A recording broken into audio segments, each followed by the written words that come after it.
Respiration in plants, chapter 12 biology, class 11। ठीक है बेटा, देखो इससे पहले हम फोटोसिंथेसिस पढ़कर आए थे। फोटोसिंथेसिस में क्या होता है बेटा कि कार्ब्स, फैट्स और प्रोटीन तैयार होते हैं, मतलब फूड तैयार होता है। अब हम क्या पढ़ने वाले हैं कि किस तरीके से उस फूड को तोड़कर प्लांट अपनी एनर्जी बनाता है। एनर्जी की फॉर्म होती है एटीपी। क्या होती है बेटा? एटीपी। और इसके और सब फॉर्म्स क्या है? GTP, NADH and FADH2. ठीक है बेटा, ये और नई छोटी बड़ी करेंसी की छोटी करेंसी। मान लो ये क्या है? 500 का नोट, तो ये 100 का नोट, 50 का नोट, इस तरीके से मानकर चलते हैं। ठीक है, इसी को हम क्या बोलते हैं? तो क्योंकि ये सारे काम सेलुलर लेवल पे होते हैं, छोटे लेवल पे होते हैं, तो इसी को हम सेलुलर रेस्पिरेशन बोलते हैं। और ये होता क्या है भाई? Break down by oxygen. अगर ऑक्सीजन की प्रेजेंस में ये काम हो रहा है तो उसे क्या बोलते हैं? एरोबिक, है ना। और अगर उसकी एब्सेंस में तो एनारोबिक। देखो बेटा, रेस्पिरेशन दो टाइप का है। अगर प्रोटीन का ऑक्सीडेशन हो रहा है, प्रोटीन्स का ब्रेकडाउन हो रहा है, तो उसे हम बोलेंगे प्रोटोप्लाज्मिक। पी से प्रोटोप्लाज्मिक, पी से प्रोटीन। ठीक। और अगर नेक्स्ट कार्बोहाइड्रेट्स और फैट्स का हो रहा है तो उसे बोलेंगे फ्लोटिंग रेस्पिरेशन। बात समझ में आ गई? अब बेटा ये जो मैं आपको बता रहा था सब करेंसी एटीपी की, तो कैसे कैसे बनेगी ये देखो। अगर एनएडीएच है तो बेटा वो एक एनएडीएच 3 एटीपी के बराबर होगा, एफएडीएच 2 एटीपी के बराबर होगा, और जीटीपी 1 एटीपी के बराबर होगा। ये बेटा थोड़ा सा इंपॉर्टेंट है, इसलिए नहीं कि नीट में पूछ लेगा, इसलिए क्योंकि आगे जब हम साइकिल्स वगैरह पढ़ेंगे तो वहाँ पर जब एनएडी, एफएडी, जीटीपी की फॉर्म में जब दिया होगा तो total number of ATP count करने का तरीका पता ही नहीं होगा आपको। जब पता ही नहीं होगा कि एक एनएडी के अंदर कितने एटीपी होते हैं। ठीक है बेटा, अगला देखो। अब बेटा एक चीज़ ज़रा याद रखना, ये बहुत अच्छी ट्रिक है। मान लो माइटोकॉन्ड्रिया एक बैंक है, क्या है? एनर्जी का बैंक है। एटीपी कैश है, ठीक, और एनएडीएच, एफएडीएच सेकेंडरी फॉर्म्स क्या है? ये चेक्स हैं। बेटा जो कैश होता है उसे बैंक की जरूरत तो नहीं है। कैश तो जो है वो तो आपके हाथ में, उसे आप आराम से चला सकते हो, लेकिन आपको कोई हाथ में चेक पकड़ा दे तो आप क्या करोगे? आपको बैंक पर डिपेंड होना पड़ेगा और फिर आपको कैश मिलेगा। मतलब एनएडीएच और एफएडीएच को पहले आप माइटोकॉन्ड्रिया में ले जाएंगे और वो एटीपी को सिंथेसिस करके देगा, लेकिन आपके पास एटीपी अगर पहले से ही है तो माइटोकॉन्ड्रिया की जरूरत नहीं है। अभी आगे जाके ये चीज़ें समझ में आएंगी। देखो बेटा, एरोबिक रेस्पिरेशन क्या है? जिसके अंदर ऑक्सीजन का यूज हो, और ऑक्सीजन का यूज होकर जब बेटा एरोबिक रिएक्शन होती है, रेस्पिरेशन होता है, तो वो रिएक्शन टेक प्लेस होती है माइटोकॉन्ड्रिया के अंदर। कहाँ पर बेटा? माइटोकॉन्ड्रिया। तो ऑक्सीजन का यूज करके एनर्जी बनाई जाती है कहाँ पर? माइटोकॉन्ड्रिया के अंदर। लेकिन अगर विदाउट ऑक्सीजन काम हो रहा है, एनएरोबिक रेस्पिरेशन हो रहा है, तो बेटा वहाँ पर माइटोकॉन्ड्रिया की जरूरत तो पड़ेगी नहीं, क्योंकि ऐसा रेस्पिरेशन जो विदाउट ऑक्सीजन होता है वो माइटोकॉन्ड्रिया में नहीं होता, बाहर होता है। माइटोकॉन्ड्रिया में तो सिर्फ ऑक्सीजन वाले होते हैं। और याद रखना बेटा, जो माइटोकॉन्ड्रिया के अंदर नहीं होगी रिएक्शन, उस रिएक्शन में एनएडीएच, एफएडीएच कुछ बनेगा ही नहीं, अगर उसके बिना होगी तो। क्यों? अगर माइटोकॉन्ड्रिया है ही नहीं, मतलब बैंक का यूज ही नहीं है। अगर आपको बैंक का यूज नहीं है तो कब नहीं है? जब आपके पास कैश है, और कैश क्या है? एटीपी। तो ओनली एटीपी फॉर्म होगी विदाउट माइटोकॉन्ड्रिया। लेकिन जहाँ माइटोकॉन्ड्रिया होगा वहाँ पे एटीपी भी होगा, और एनएडीएच भी होगा, और एफएडीएच भी होगा। समझ में आ गया? एक बार दोबारा देखो, माइटोकॉन्ड्रिया अगर बैंक है, एटीपी आपका कैश है, बाकी क्या है? चेक।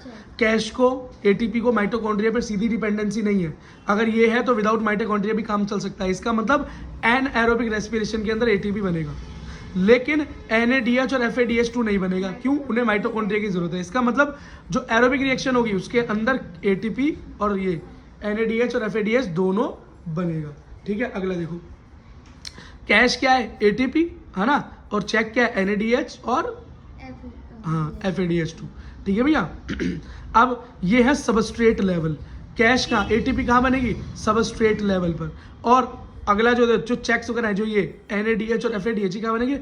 ऑक्सीडेटिव। कहाँ? ऑक्सीडेटिव। इसको कैसे याद करेंगे भाई? फोस्फोराइलेशन का मतलब समझ लो क्या होता है। फोस्फोराइलेशन पहले ही पढ़ के आए हम, ठीक। फोस्फोराइलेशन का मतलब होता है बेटा कि एनर्जी फॉर्म करना, क्योंकि एटीपी हो, एनएडीपीएच हो, इन सब में फॉस्फेट है। ये ग्रुप क्या है बेटा? एनर्जी फॉर्मेशन का ग्रुप है। तो अगर फोस्फोराइलेशन हो रहा है, इसका मतलब बेटा एनर्जी बन रही है। तो एटीपी जब एनर्जी बनती है तो उसे बोलते हैं सबस्ट्रेट लेवल पर काम हो रहा है।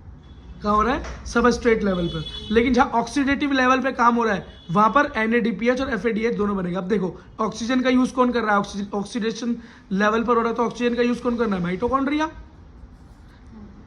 है ना। एरोबिक रिएक्शन करता है, इसलिए एरोबिक रिएक्शन के अंदर जो बेटा बनकर निकल रहे हैं एनएडीपीएच और एफएडीएच, तो पर्टिकुलरली इसको ऑक्सीडेटिव बोलते हैं। बेटा विदाउट ऑक्सीजन तो ये बनेंगे ही नहीं, एटीपी बनेगा। एटीपी इस केस में ही बनेगा, लेकिन एटीपी विदाउट ऑक्सीजन भी बनेगा। ठीक है बेटा। अगली चीज देखो, ग्लूकोज का ब्रेकडाउन कैसे होगा। ग्लूकोज बेटा 6 कार्बन की चेन होती है ना, C6H12O6, 6 कार्बन की चेन है ना। जब 6 कार्बन का ग्लूकोज जो फूड है जब ब्रेकडाउन होगा तो बेटा ग्लूकोज के ब्रेकडाउन को क्या बोलते हैं, ग्लाइकोलाइसिस। क्या बोलते हैं, ग्लाइकोलाइसिस। जब ग्लूकोज टूटता है तो वो पायरुविक एसिड में कन्वर्ट हो जाता है, किसमें, पायरुविक एसिड में कन्वर्ट हो जाता है। 6 कार्बन के 6 ही कार्बन रहेंगे, लेकिन बस 3 के 2 ग्रुप बन जाएंगे, 3C2। तो 3C2 का मतलब है 3 कार्बन की 2 चेन। हाँ, तो ये हो गया पायरुविक, पहले ही पढ़ा है। अब बेटा आगे जाकर अगर ग्लूकोज 2 तरीके से टूटता है, अब पायरुविक एसिड से नेक्स्ट क्या होता है, 2 तरीके से टूटता है। अगर वो एनारोबिक कंडीशन में टूटेगा, मतलब ऑक्सीजन के बिना टूटेगा, तो वो बनेगा एल्कोहल या बनेगा लैक्टिक एसिड। दोनों बहुत इंपॉर्टेंट है, ठीक। लैक्टिक एसिड की फॉर्मेशन पूछ ली जाती है कि क्या कंडीशन चाहिए। लेकिन अगर एरोबिक रिएक्शन हो जाए, O2 की प्रेजेंस हो, तो वो क्या बनेगा, तो उसके अंदर से 2 कार्बन 2 CO2 लूज हो जाएंगे। क्या हो जाएंगे, 2 कार्बन लूज हो जाएंगे। जहां वो था कितने कार्बन की चेन, 6 कार्बन की चेन, अब वो रह जाएगा खाली 4 कार्बन की चेन। और बेटा टोटल 4 कार्बन है, लेकिन टूटा हुआ था ना, पायरुविक एसिड टूटा हुआ था। 6 कार्बन थे तो 3 की 2 चेन बनी हुई थी। अब जब 4 कार्बन है तो क्या बनेगा, 2 की 2 चेन बन जाएगी। और उसे क्या बोलेंगे, उसे बोलेंगे एसिटाइल कोएंजाइम। क्या बोलेंगे, एसिटाइल कोएंजाइम। मतलब पायरुविक एसिड में जब एरोबिक रिएक्शन होगी तो 2 कार्बन छूटेंगे और वो बनेगा एसिटाइल कोएंजाइम। और इसी को हम लिंक रिएक्शन बोलते हैं। क्या बोलते हैं, लिंक रिएक्शन बोलते हैं, ठीक है। अच्छा, अगला एसिड भैया इसी में होगा जो एसिटाइल कोएंजाइम होगा। भाई एरोबिक रिएक्शन जब हुई तो पायरुविक जब कन्वर्ट हुआ तो एसिटाइल कोएंजाइम में कन्वर्ट हो गया ना। ये जो पायरुविक एसिड है ये एसिटाइल कोएंजाइम बन गया, अब 4 कार्बन वाला, 2 कार्बन छोड़कर। और बेटा इसके बाद क्या होता है, इसके बाद ये एसिटाइल कोएंजाइम चला जाता है क्रैब साइकिल में। कहाँ, क्रैब साइकिल में। अभी क्रैब साइकिल मैंने आपको पढ़ाई नहीं है, आगे पढ़ाएंगे तब देख लेना। क्रैब साइकिल में होता क्या है, ये 4 कार्बन का कंपाउंड, ये 4 कार्बन का रह गया ना एसिटाइल कोएंजाइम 6 से, ये 4 कार्बन का कंपाउंड जाएगा। अब बेटा मैंने क्यों लिख रहा है 2C, क्योंकि 4 कार्बन टोटल है, लेकिन 2 कार्बन की 2 चेन बनी हुई है। ये बेटा घूमेगा, क्या करेगा, ये घूमेगा, घूमकर क्या बनेगा, 2 कार्बन और ऐड कर लेगा, 2 कार्बन ऐड कर लेगा और क्या बन जाएगा, 6 कार्बन की चेन दोबारा बन जाएगा। फिर ये दोबारा से बेटा 4 कार्बन की चेन बन जाएगा और 2 कार्बन लूज कर देगा। बस यही क्रैब साइकिल है, लेकिन इतनी आसान नहीं है, थोड़ा सा आगे बताऊंगा पूरी खुलकर क्या होती है। ये तो बस मैंने आपको बताया कि कितने कार्बन का कंपाउंड जाता है, फिर से क्या बन जाता है, फिर से क्या लूज करता है और फिर से क्या बन जाता है, ठीक है। फॉलो करते रहो, आगे देखो बेटा। अब बेटा जितने भी काम हो रहे हैं हो तो सेल के अंदर रहे हैं, लेकिन एरोबिक रिएक्शन हो रही है माइटोकॉन्ड्रिया के अंदर। ये मैंने सेल बनाई है और बीच में माइटोकॉन्ड्रिया बना दिया है। बाकी और किसी सेल ऑर्गेनल की जरूरत नहीं है ना, तो ये मैंने माइटोकॉन्ड्रिया बना दिया। ये तो माइटोकॉन्ड्रिया है, इसके अंदर क्या हो रहा है, इसके अंदर एरोबिक रिएक्शन हो रही है। और एक एरोबिक रिएक्शन जब होती है तो क्या होता है भाई, पायरुविक एसिड कन्वर्ट हो जाता है किसके अंदर, अभी पढ़कर आए थे हम कि पायरुविक एसिड कन्वर्ट हो जाता है एसिटाइल कोएंजाइम के अंदर, 4 कार्बन वाली चेन में, एरोबिक रिएक्शन। और एरोबिक रिएक्शन होती है माइटोकॉन्ड्रिया के अंदर, तो इसे लिंक रिएक्शन भी बोलते हैं। तो लिंक रिएक्शन कहाँ हो रही है, इनसाइड माइटोकॉन्ड्रिया।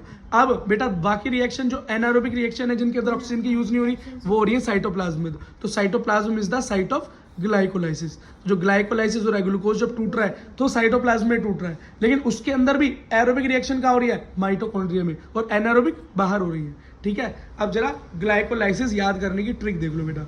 ग्लाइकोलाइसिस का पहला स्ट्रक्चर ये देखो, ये रहा बेटा, ठीक है।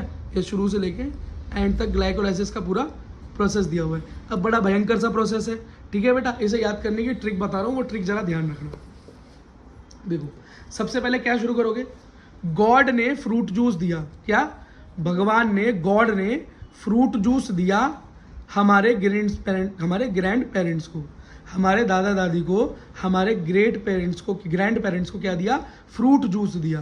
पर हमारे जो पेरेंट्स थे, मतलब ग्रैंड पेरेंट्स के जो बच्चे थे, मगर पेरेंट्स ने पेप्सी रख दी प्रेशरली, मतलब कैसे, जबरदस्ती उस फ्रूट जूस की जगह क्या रख दी, पेप्सी रख दी। क्यों, क्योंकि वो नहीं चाहते थे कि ग्रैंड पेरेंट्स फ्रूट जूस पिए, वो चाहते थे वो पेप्सी पिए, ठीक है। तो क्या हुआ, गॉड ने फ्रूट जूस दिया ग्रैंड पेरेंट्स को, लेकिन पेरेंट्स ने पेप्सी रख दी प्रेशरली। अब हमें क्या याद रखना है, हमें याद रखना है God, fruit juice, grand parents, ठीक है, पेरेंट्स, पेप्सी और प्रेशरली, ठीक है। अब इसको बेटा मैंने सीक्वेंस में लगा लिया।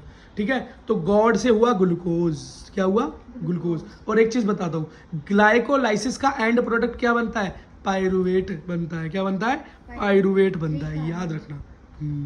क्या बनता है बेटा, ग्लूकोज का एंड प्रोडक्ट क्या बनता है, पायरुवेट बनता है, इस बात को ध्यान रखना, ठीक है। ये देखो, अब गॉड ने क्या दिया, गिफ्ट्स, ग्लूकोज, ठीक है, तो गॉड से ग्लूकोज, गिफ्ट से क्या हुआ, ग्लूकोज 6 फॉस्फेट।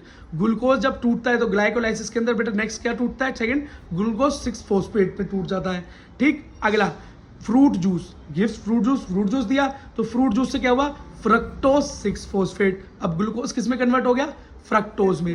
अब 4 ग्रैंड पेरेंट्स के लिए दिया था ना, 4 ग्रैंड पेरेंट्स, तो क्या 4 से क्या हुआ, फ्रक्टोज, तो फ्रक्टोज ही रहेगा, लेकिन यहाँ 6 फॉस्फेट था, यहाँ पे हो जाएगा 1,6 बाई फॉस्फेट।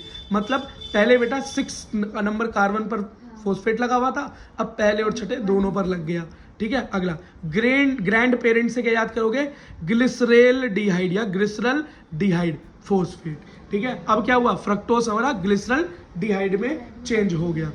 बट पर से क्या होगा, बट से, तो ये हो जाएगा 1,3 बिस या बाई बिस फोस्फोग्लिसरेट। अब ये क्या हुआ, ग्लिसरेट से किस में चेंज हो गया, 1 और 3 बिस फोस्फोग्लिसरेट। देखो ग्लिसरेट फॉस्फेट तो पहले ही था, फॉस्फोरस, लेकिन अब क्या हुआ, यहाँ पे कहाँ पर ऐड हो गया, अब यहाँ पहले और तीसरे दोनों कार्बन पर दो फॉस्फेट जुड़ गए, तो बिस फॉस्फेट का मतलब है, बाई का मतलब 2, फॉस्फेट का मतलब 2 फॉस्फेट जुड़ गए किस पे, ग्लिसरल डिहाइड पर, तो ये हो गया 1,3 बिस बाई फोस्फोग्लिसरेट। अगला क्या है, पेरेंट्स से याद करोगे 3 फोस्फोग्लिसरेट। अब 1 से हट के ओनली 3 पर रह गया और 3 फोस्फोग्लिसरेट, बिस भी हट गया, नॉर्मल सिंगल। अब क्या हुआ, पेरेंट्स पुट पेप्सी प्रेशरली, लेकिन पेरेंट्स ने क्या रख दी, जबरदस्ती पेप्सी रख दी, तो अब यहाँ पुट से क्या हो गया, 2 फोस्फोग्लिसरेट, 3 फोस्फोग्लिसरेट से क्या हो गया, 2 फोस्फोग्लिसरेट। अब पेप्सी, तो पेप्सी से हो गया फोस्फोइनोल पायरुवेट। और बेटा फाइनल प्रेशर से हम याद रखेंगे पायरुवेट, ये याद रखो मत रखो, ये तो याद रखना, शुरुआत ग्लाइकोलाइसिस की ग्लूकोज से होती है और एंड पायरुवेट पर होता है, ठीक है बेटा। अब ये सारी फुल फॉर्म तो बेटा आपको याद करनी पड़ेगी, बस इनका सीक्वेंस याद करने का एक ट्रिक है, सिर्फ सीक्वेंस याद करने का ट्रिक है, लेकिन इन्हें पूरे याद करने की बेटा ट्रिक लगाना मत। अगर ट्रिक के चक्कर में फंस गए तो ट्रिक भी याद नहीं रहेगी, आंसर भी याद नहीं रहेंगे। तो बेटा मैं आपसे कहता हूँ कि ग्लूकोज 6 फॉस्फेट, फिर फ्रक्टोज 1,6 बाई फॉस्फेट, तो समझ में आ रहा है ना बेटा कि छठे ग्लूकोज से ग्लूकोज 6 फॉस्फेट, ग्लूकोज था, ग्लूकोज के 6 कार्बन पर फॉस्फेट आ गया, फिर उसके बाद ग्लूकोज फ्रुक्टोज बन गया तो उसके भी 6 कार्बन पर फॉस्फेट रहा। अब क्या हुआ, फॉस्फेट डबल हो गया, एक पर भी आ गया, एक 6 पे भी आ गया, तो बाई फॉस्फेट हो गया। अब फ्रुक्टोज जब आगे कन्वर्ट होगा तो वो ग्लिसरल डिहाइड में कन्वर्ट होगा, ग्लिसरल डिहाइड में भी एक फॉस्फेट लगा हुआ है, अब वो भी अब फॉस्फेट डबल हो जाएगा, तो फॉस्फेट क्या हो गया, पहले और तीसरे दोनों कार्बन पे लग जाएगा, 2 हो गए तो बाई फोस्फोग्लिसरेट हो जाएगा। अब भाई एक एक करके कार्बन कम होने लगेगा, अब ये हो जाएगा ओनली 3 फोस्फोग्लिसरेट, फिर दो फोस्फोग्लिसरेट, लास्ट वाला आपका पायरुविक एसिड है। और यहाँ पर बेटा लास्ट वाला बस थोड़ा सा अलग है, लेकिन है बड़ा मिलता जुलता, फोस्फोइनोल पायरुवेट। बस फोस्फोइनोल याद करना, पायरुवेट तो सेम ही है। यही है बेटा आपकी पूरी की पूरी ग्लाइकोलाइसिस, ठीक है। बच्चों के पसीने छूट जाते हैं इसमें याद करने में, ठीक है। अब इसे पैटर्न वाइज लिख लो, तो बेटा हमने पूरा का पूरा इसे लिख लिया जैसा आपकी बुक के अंदर लिखा हुआ है। लेकिन बेटा इसके अंदर एक चीज़ याद रखना कि ग्लूकोज को ग्लूकोज 6 फॉस्फेट कौन बना रहा है, फिर फ्रक्टोज कौन बना रहा है, फिर ट्राई फॉस्फेट कौन बना रहा है, फिर बिस फॉस्फेट कौन बना रहा है, ये सारे काम एंजाइम के, आपको पता है हम बायोमोलिक्यूल्स पढ़ चुके हैं, सारे काम कौन करता है भाई, एंजाइम करता है। तो ये जो एंजाइम काम करता है उन एंजाइम के नाम है, और बहुत आसान नाम है। देखो आपको पता है एंजाइम के नाम उनके काम पे ही होते हैं, है ना। देखो पहला क्या है, ग्लूकोज पहला है हेक्सोकाइनेज, क्या है भाई, पहला ग्लूकोज को ग्लूकोज 6 फॉस्फेट बना वाला है हेक्सोकाइनेज। हेक्सो मतलब 6, जो 6 कार्बन वाली चैन को, ग्लूकोज 6 कार्बन है वाली चैन को तोड़ दे, वो क्या है, हेक्साकाइनेज। समझ में आ गया, हेक्स का मतलब 6 होता है। अब ग्लूकोज को फ्रक्टोज जो बना दे वो कौन है, आइसोमरेज। क्यों, ग्लूकोज और फ्रक्टोज का सेम होता है स्ट्रक्चर, जब स्ट्रक्चर सेम होता है आगे पीछे चीज अलग स्ट्रक्चर सेम, इसको क्या बोलते हैं, आइसोमेरिज्म। और इस तरह का काम जो करा दे वो कौन है, आइसोमेरेज एंजाइम। अगला देखो कौन है, फ्रक्टोज 6 फॉस्फेट को जो फ्रक्टोज 1,6 बाई फॉस्फेट बना दे वो कौन है, फोस्फोफ्रक्टोज काइनेज, जो क्या कर रहा है, फोस्फेट को भी तोड़ रहा है और फ्रक्टोज को भी तोड़ रहा है। दोनों को तोड़ने वाला एंजाइम क्या हुआ, फोस्फोफ्रक्टोकाइनेज। कितना आसान है देखो याद करना। अगला क्या है भाई, फ्रक्टोज को ग्लिसरॉल बनाने वाले एंजाइम का नाम भाई क्या होता है, एल्डोलेज होता है, क्योंकि ये एल्डोल रिएक्शन होती है। ये केमिस्ट्री में आप पढ़ोगे, एल्डोल रिएक्शन होती है। 10th में आपने नहीं पढ़ी, 11th में आगे आगे अब पढ़ने वाले हो, 12th के अंदर भी इसका कुछ पोर्शन होगा। तो ये एल्डोल रिएक्शन है, बस यही आपके लिए कुछ अलग है। स्टार इसलिए लगा रहा हूँ कि अलग है, इंपॉर्टेंट के लिए नहीं लगा रहा।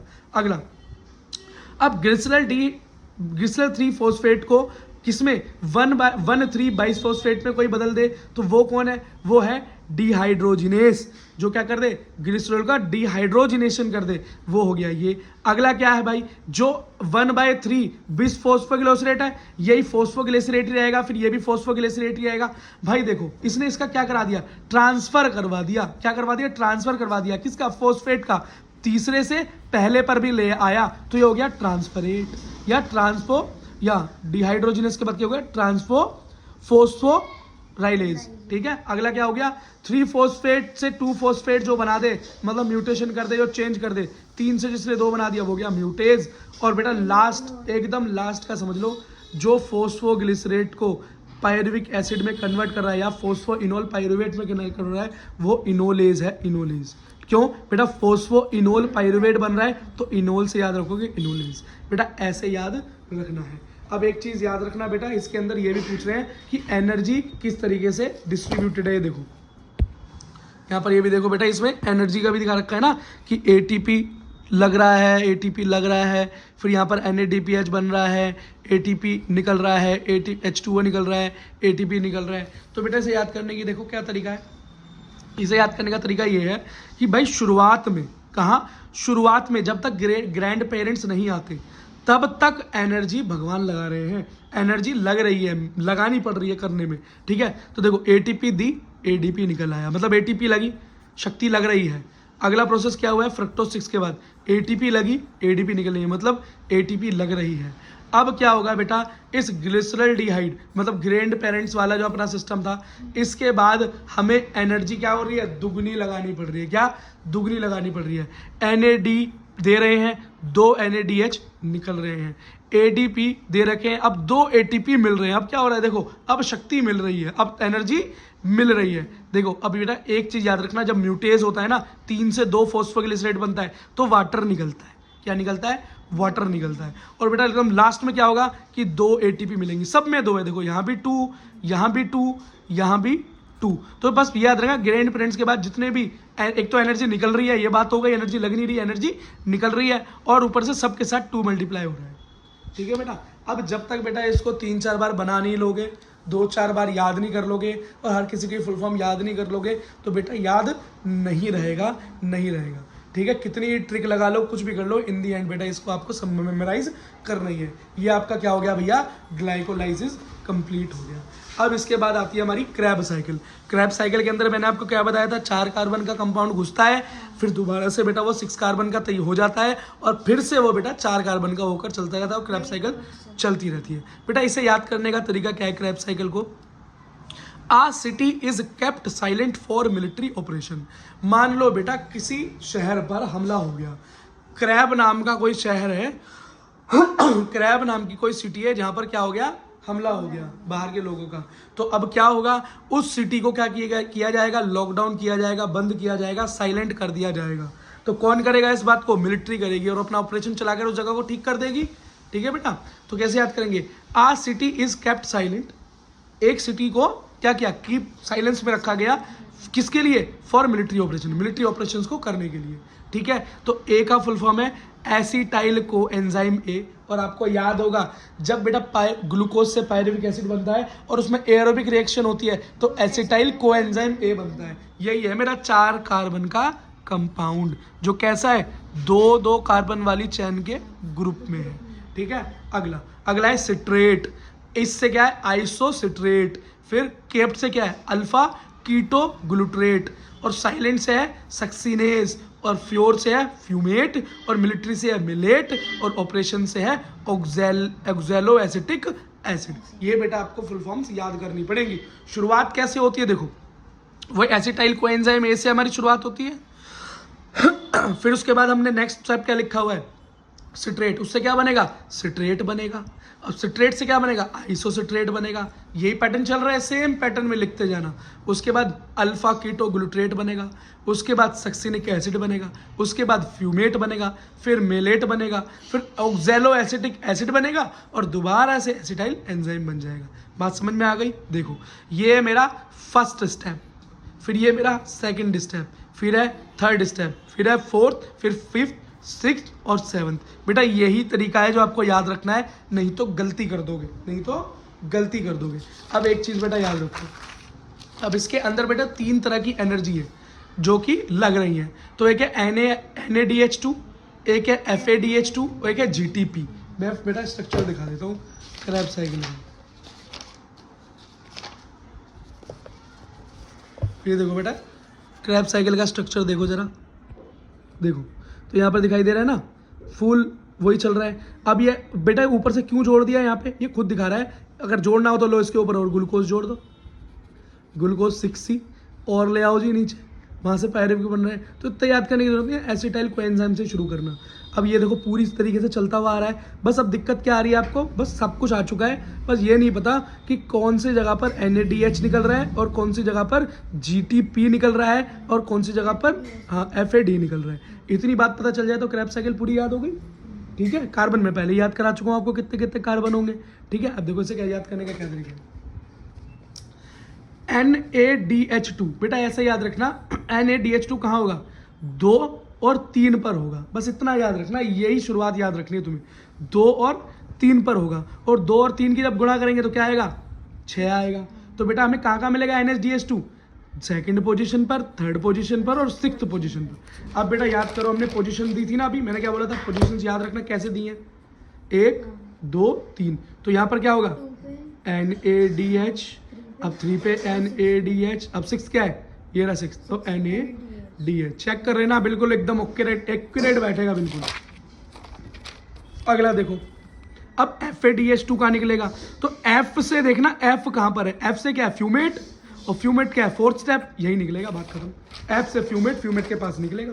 देखो F से क्या है, फ्यूमेट, तो यहीं पर क्या निकलेगा आपका, बोलो, देखो यहाँ पर सॉरी, हाँ तो क्या निकलेगा FAD। ठीक है, फ्यूमेट के बाद फोर्थ स्टेप पे फ्यूमेट के पास निकला। और अगला है भाई GTP, ये इंपॉर्टेंट भी है, पूछ भी लेते हैं कौन सी पोजीशन में है। तो भाई GTP निकलता है तीसरे नंबर पर। कैसे याद रखोगे, 1 2 3। देखो GTP में कितने अल्फाबेट, 1 2 3, तो तीसरे पोजीशन पर ये आ जाएगा। तो याद रखना तीसरी पोजीशन पे NaDH2 भी है, कंफ्यूज मत हो जाना। तो यहीं पर बेटा आपका क्या मिलेगा, आपको GTP भी मिल जाएगा, थर्ड पे आपको GTP भी मिल जाएगा। और ये क्या है, इंपॉर्टेंट स्टेप, ये दोनों होंगे, ये दोनों होंगे उसमें। ठीक है बेटा, समझ में आ गया। अब बेटा हमें पढ़ना है यहाँ पर इलेक्ट्रॉन ट्रांसपोर्ट सिस्टम, बड़े ध्यान से पढ़ना है इसे। देखो इलेक्ट्रॉन ट्रांसपोर्ट सिस्टम आप पहले भी पढ़कर आए थे फोटोसिंथेसिस में, है ना, जिसके अंदर हमने साइक्लिक और नॉन साइक्लिक सर्कल्स देखे थे इलेक्ट्रॉन्स के, किस तरीके से मूव करते हैं और किस तरह से वापस आता है, साइक्लिक में किस तरीके से, नॉन साइक्लिक में वापस नहीं आता है। फोटो सिस्टम 1 फोटो सिस्टम 2 के बारे में हमने पढ़ा। देखो बेटा इसके अंदर भी हमको ये समझना है इलेक्ट्रॉन किस तरीके से जाता है, और बहुत आसान है बेटा। देखो ये मान लो हमारी सेल है, क्या हमारी सेल है, ये हमारा माइटोकॉन्ड्रिया है, क्या है, माइटोकॉन्ड्रिया है ना। अब जो माइटोकॉन्ड्रिया है इसके अंदर ये माइटोकॉन्ड्रिया का मैट्रिक्स है जो इंटरनल जगह होती है। ये है भैया इनर मेम्ब्रेन माइटोकॉन्ड्रिया की, ये है आउटर मेम्ब्रेन, ये तो भैया हमारी सेल की आउटर मेम्ब्रेन है। समझ में आ गया। और ये क्या है, यहाँ पर क्या पढ़ा होगा, साइटोप्लाज्म पढ़ा होगा। साइटोप्लाज्म में क्या होता है, ग्लाइकोलाइसिस होती है ना, एनारोबिकली ग्लाइकोलाइसिस यहाँ पर टेक प्लेस करती है। एरोबिक रिएक्शन अंदर, या लिंक रिएक्शन बोलो तो लिंक रिएक्शन कहाँ पर, या क्रैब साइकिल बोलो, लिंक रिएक्शन से क्या बनता है हमारा, बोलो, एसिटाइल कोएंजाइम है। तो कोएंजाइम जो बनता है वो कहाँ जाता है, क्रैब साइकिल में जाता है। तो लिंक रिएक्शन किससे लिंक है, क्रैब साइकिल से। ये सारी चीजें कहाँ हो रही है, माइटोकॉन्ड्रिया में। इंपॉर्टेंट है, याद रखना है इस बात को। बात छोटी है लेकिन यहाँ से क्वेश्चन बन जाते हैं। ठीक है। और बेटा एक चीज और बताई थी मैंने आपको, क्या बताई थी कि माइटोकॉन्ड्रिया के अंदर क्या होता है, माइटोकॉन्ड्रिया खुद एक बैंक है, तो उसमें चेक भी चलता है और कैश भी चलता है। तो बेटा याद रखना माइटोकॉन्ड्रिया के अंदर जो ये लिंक रिएक्शन क्रैब साइकिल्स होती हैं तो उसके अंदर NADH और FADH दोनों बनेंगे, ये चेक चल जाएंगे और ATP भी बन जाएंगे। लेकिन साइटोप्लाज्म की बात करें तो यहाँ से सिर्फ और सिर्फ ATP बनेगा, सिर्फ और सिर्फ एटीपी बनेगा, बाकी कुछ नहीं बनेगा, क्योंकि कैश तो कहीं भी चल सकता है, बैंक हो चाहे ना हो। इसमें माइटोकॉन्ड्रिया नहीं है। बिल्कुल बिल्कुल, क्योंकि वो डिपेंड ही नहीं करता एटीपी कि एरोबिक हो रही है कि नॉन एरोबिक, वो दोनों के अंदर निकलता है, ये ऐसा याद रखो। और जो बैंक वाली बात है बताओ, शुरुआत में हमने बताई थी, तो जो पार्ट में देख रहा हो पार्ट 1 में देख ले, शुरुआत में इंट्रो में देख ले, या है ना, और जो शुरू से देखता आ रहा है उसे तो कोई दिक्कत होनी नहीं वाली। ठीक है बेटा, देखो अब इलेक्ट्रॉन का सिस्टम चलता कैसे है। देखो बेटा, जो इनर मेम्ब्रेन है ना या माइटोकॉन्ड्रिया की, यहाँ पर कुछ कॉम्प्लेक्सेस बने होते हैं, देखो गोल गोल कॉम्प्लेक्सेस बने होते हैं, 5 कॉम्प्लेक्स बने हुए हैं। ये सबसे लास्ट वाला तो एटीपी सिंथेट है, एटीपी सिंथेज है, क्या है, जिससे एटीपी बनती है। हाँ, इसका मतलब ये इलेक्ट्रॉन यहाँ से कूदता कूदता इन कॉम्प्लेक्सेस से जब यहाँ से बाहर निकलेगा तो एटीपी की फॉर्मेशन। तो ये बीच में वैसे होता है ना बेटा ये थोड़ा सा अलग है सिस्टम इसका, ठीक है, आप समझो, जब ये कूदता कूदता यहाँ से निकलेगा तो यहाँ पर एटीपी की फॉर्मेशन कर देगा। ठीक है, अब बेटा ये क्या है, सिंथेज, ये हम पढ़ चुके हैं, और नहीं पता तो याद रखना, जब इसके अंदर से इलेक्ट्रॉन निकल कर बाहर घूमता है तो वो एटीपी रिएक्ट निकालता हुआ जाता है। देखो बेटा, अब मैट्रिक्स के अंदर सबसे पहले क्या बनता है, मैट्रिक्स में, भाई मैट्रिक्स में बनती है एनर्जी NaDH+, है ना। अगर N और दूसरी कौन सी मिलती है, FADH, कौन सी बनती है, FADH। तो अभी हम क्या पढ़ते हैं, NaDH का पढ़ते हैं। जब भाई NaDH निकलता है, आता है मैट्रिक्स में, तो उससे एक इलेक्ट्रॉन रिलीज होता है, कितना, एक इलेक्ट्रॉन रिलीज होता है। और एक इलेक्ट्रॉन जब रिलीज होता है तो हम जानते हैं कि एक वो H+ आयन भी रिलीज अपने साथ करता है जरूर। अब ये H+ आयन को कहाँ छोड़ देगा, इसको छोड़ देगा इंटर मेम्ब्रेनस स्पेस के अंदर। अब बोलोगे इंटर मेम्ब्रेन स्पेस क्या है, तो भैया ये आउटर मेम्ब्रेन और ये आउटर मेम्ब्रेन और इनर मेम्ब्रेन के बीच में जो जगह है ना, ये माइटोकॉन्ड्रिया में, ये इनर वही है, इनर इंटर मेम्ब्रेनल स्पेस है, यहाँ पर H+ आयन को रिलीज करता रहेगा, इलेक्ट्रॉन नीचे चलता जाएगा। ठीक है, देखो अब इलेक्ट्रॉन कहाँ जाएगा, इलेक्ट्रॉन भैया इलेक्ट्रॉन ट्रांसपोर्ट चेन मतलब ETS में मूव करना चालू कर देगा। कैसे करेगा, कॉम्प्लेक्स बने हुए 5, कॉम्प्लेक्स से कॉम्प्लेक्स में मूव होता जाएगा, पहले से दूसरे में, दूसरे से तीसरे में, है ना, इस तरीके से मूव होता जाएगा। और जैसे ही हर कॉम्प्लेक्स से निकलेगा इलेक्ट्रॉन, तो हर कॉम्प्लेक्स से क्या निकलेगा, 2H+ आयन भी निकलेगा। लेकिन याद रखना, जब NaDH का इलेक्ट्रॉन जाता है कॉम्प्लेक्सेस से, तो वो हर स्टेप में 2H+ आयन निकालता है, कितने, 2H+ आयन निकालता है, वो भी कितनी जगह पर, 3 जगह पर, कितनी, 3 जगह पर, कितनी जगह पर, 3 जगह पर। और एक चीज याद रखना बेटा, 2H+ आयन एक ATP के बराबर होते हैं, कितने, 2H+ आयन एक ATP के बराबर होते हैं। अब यहाँ पर कितने H+ आयन निकल रहे हैं, 1 2 3, तो टोटल ATP कितनी बनी, ATP सिंथेस से निकलने के बाद 3 ATP बनी, क्योंकि जब 2H+ आयन एक ATP के बराबर होता तो 1 2 3 3 ATP बन गई। अगर ये केस होता FADH2 का, क्या होता, FADH2 का, तो कुछ चेंज नहीं होता बेटा। FADH2 के अंदर ये होता है ना, वो खुद बोल रहा है 2, तो 2 का मतलब वो क्या बोल रहा है कि भैया मैं तो सिर्फ 2 जगह पर H+ आयन निकालूंगा, वो नहीं निकालता 3 जगह पे, वो तो ओनली 2 जगह पर H+ आयन निकालता है। तो 2 जगह पे निकालता है तो उसमें ATP भी कितनी बनेगी, 2 ही बनेगी। ठीक है बेटा, अगला, अब बेटा ये इलेक्ट्रॉन ट्रांसपोर्ट चेन का ना हमें कॉम्प्लेक्सेस जो है ना उनके नाम भी पता होने चाहिए। मैं लिख रहा हूँ, धीरे धीरे याद कर लेना, बहुत टाइम है, नीट में खैर एग्जैक्ट कभी क्वेश्चन पूछा नहीं जाता। देखो शुरुआत किससे होती है, पहला जो मैंने बोला ना, 1 कॉम्प्लेक्स, 2 कॉम्प्लेक्स, 3 4 5 इस तरह से आते हैं। तो कॉम्प्लेक्स 1 जो है वो है FMN NaDH डाईहाइड्रोजिनेज। कॉम्प्लेक्स 2 का नाम है FADH2 डिहाइड्रोजिनेज। कॉम्प्लेक्स 3 का नाम है साइटोक्रोम B साइटो-C1। कॉम्प्लेक्स 4 का नाम है साइटोक्रोम, मतलब कॉम्प्लेक्स का C का मतलब साइटोक्रोम ही है, साइटोक्रोम A3N2।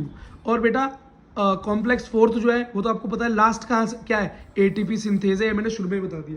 तो बेटा 5 में से एक तो आपको याद हो ही गया, बाकी को याद रखना। जैसे FMN है फर्स्ट, दूसरा FADH2 डिहाइड्रोजिनेस है कि FADH2 को हाइड्रोजिनेस करवाने वाला है। फिर तीसरा और चौथा साइटोक्रोम है, साइटोक्रोम B और ये साइटोक्रोम A। इतना इतना याद कर लेना, पहला वाला क्या है B और दूसरा वाला क्या है A।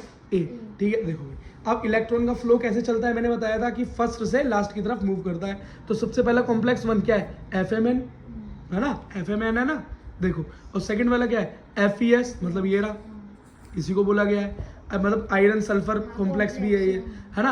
अब यहाँ पर एक एंजाइम भी प्राप्त होता है, क्या होता है, एक एंजाइम मिलता है। जो फर्स्ट चैप्टर है जो हमारा शुरुआती चैप्टर जो है कौन सा, फोटोसिंथेसिस, तो वहाँ पर भी बेटा हमको क्या मिल रहे थे, एंजाइम्स मिल रहे थे जो काम करवा रहे थे, जैसे रूबिस्को मिल रहा था। तो इस यहाँ पर क्या मिलता है, यहाँ पर मिलता है हमें यूबी क्यून। क्या, यूबी क्यून, ये क्या बोलते हैं, यू क्यू, ठीक है, यू भी क्यों नहीं। अब यहाँ से कहाँ पर जाएगा, साइटोक्रोम बी में जाएगा, तो साइटोक्रोम बी को शॉर्टकट में साइट बी लिख दिया। फिर उसके बाद बी से कहाँ जाएगा, बी से सी, इसका नाम है कॉम्प्लेक्स, थर्ड के अंदर इतनी सारी डिग्री है तो सी में जाएगा। वहाँ से फिर C1 से सी में जाएगा, फिर नीचे बेटा ए में जाएगा, कहाँ गया, ए में गया, फिर ए से कहाँ जाएगा, A3 में जाएगा, ठीक है। और इसके बाद ATP सिंथेस से बाहर निकल कर ATP बन जाएगा, ठीक है। देखो बेटा इस सीक्वेंस को आराम से याद करना, कोई दिक्कत नहीं है, बहुत जरूरी, बहुत जल्दी नहीं है, प्रैक्टिस की जरूरत है। किसकी जरूरत है बेटा, प्रैक्टिस की जरूरत है।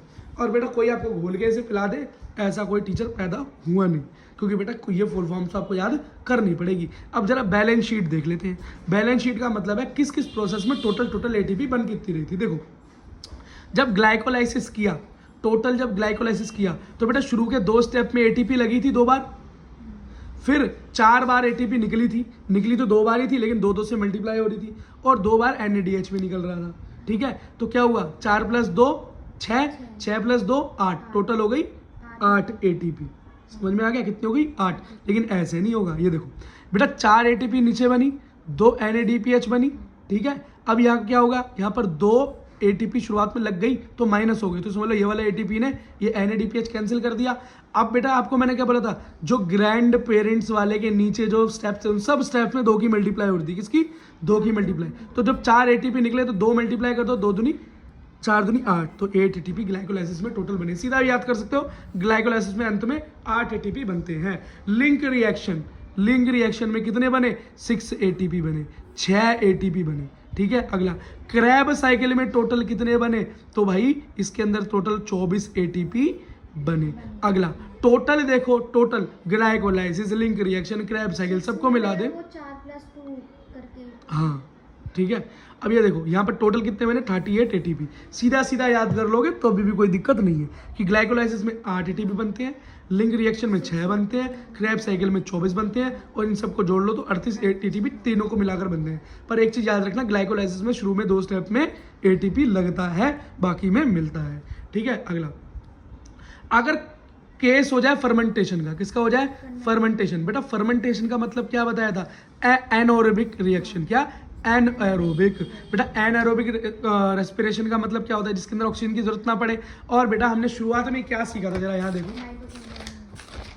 ये नहीं बेटा राम, देखो जब मैंने बोला था कि ग्लूकोज जब टूटता है पायरुविक एसिड में तो फिर वो एरोबिक में जाता है और एनारोबिक में जाता है। एरोबिक में जाता है तो वो क्या बन जाता है, एसिटाइल कोएंजाइम बन जाता है, लिंक रिएक्शन कहलाती है, फिर क्रैब साइकिल में मूव हो जाता है। लेकिन अगर ऑक्सीजन नहीं मिली तो एनएरोबिक रेस्पिरेशन होगा, जिसके अंदर अल्कोहल बनेगा और लैक्टिक एसिड बनेगा। तो भैया इस प्रोसेस के अंदर जो क्रैब साइकिल वाली प्रोसेस है, इसके अंदर जो नंबर ऑफ ATP बन रहे हैं, क्या वो इसके अंदर बनने वाले नंबर ऑफ ATP के बराबर हो सकते हैं, नहीं हो सकते, यहाँ पर नहीं हो सकते, समझे, बस यही समझाना चाह रहा था। तो बेटा इस एनारोबिक ग्लाइकोलाइसिस जब होगी तो वहां पर बेटा सिर्फ और सिर्फ 2 ATP बनेंगे, कितने, सिर्फ और सिर्फ 2 ATP बनेंगे, क्योंकि क्रैब साइकिल तक तो बात जाएगी ही नहीं। एरोबिक में ज्यादा बनते हैं। हाँ, क्योंकि देखो लिंक रिएक्शन में कितने बन रहे हैं, लिंक रिएक्शन के अंदर 6 ATP बन रहे हैं, 6 ATP बन रहे हैं, कितने, 6 ATP बन रहे हैं, खुद देखो बेटा।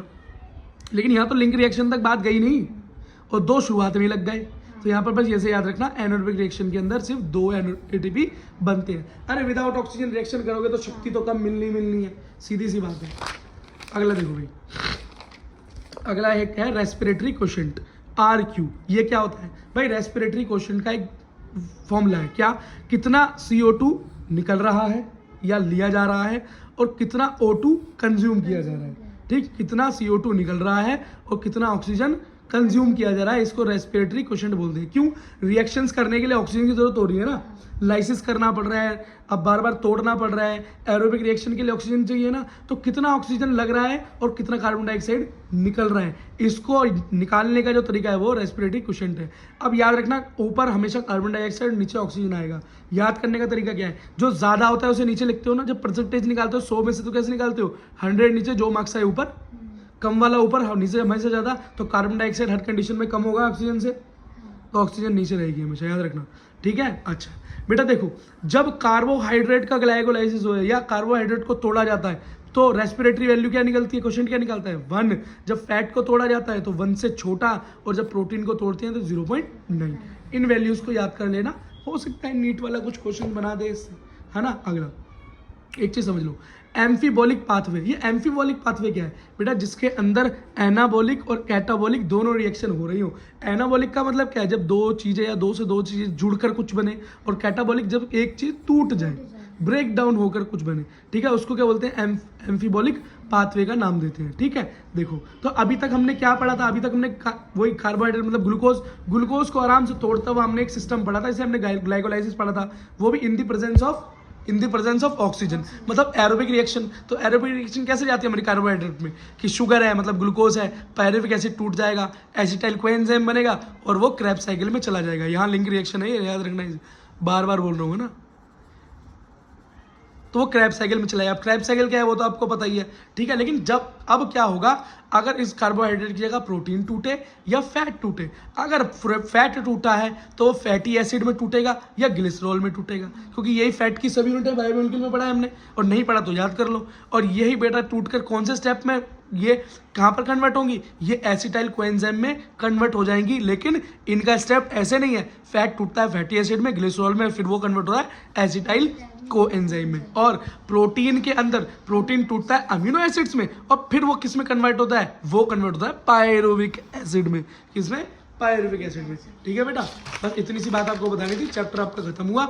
एक चीज और सिखाना चाह रहा था बेटा, इस चीज को जरा देख लेना कि एक स्टेप जो है आपका ग्लाइकोलाइसिस वाली साइकिल के अंदर बेटा, ये देखो